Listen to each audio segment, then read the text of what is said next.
हा दिवस आपण गणित दिवस म्हणून साजरा करतो। गणित दिवस हा आपण महान गणितशास्त्रज्ञ श्रीनिवास रामानुजन यांच्या जन्मदिनानिमित्त संपूर्ण भारतात साजरा करतो। श्रीनिवास रामानुजन यांचा जन्म 22 डिसेंबर 1887 रोजी तमिळनाडूतील इरोड या गावात झाला। त्यांच्या आईचे नाव कोमल थम्मल तसेच त्यांच्या वडिलांचे नाव श्रीनिवास अय्यंगार व त्यांचे पत्नीचे नाव जानकी अम्मल रामानुजन हे होते। श्रीनिवास रामानुजन हे लहानपासून गणितात अतिशय हुशार होते। त्यांना गणित विषयाची खूप आवड असत। ते गणिताचा पेपर चुटकीसरशी सोडत असत।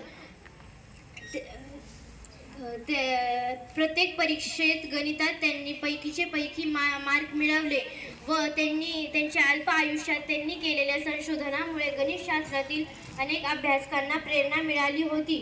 श्रीनिवास रामानुजन यांनी इंग्लंडला जाण्या अगोदर 3000हून जास्त गणिताची सूत्रे लिहिली होती व ते इंग्लंडला गेले व त्यांनी अनेक संशोधन केले व ते सन 1919ला इंग्लंडहून भारतात परतले व त्यांना तेव्हा क्षयरोग म्हणजेच TB हा आजार झाला व सन 18 एप्रिल 1920 मध्ये असे महान गणितज्ञ श्रीनिवास रामानुजन हे आपण सर्वांना सोडून गेले।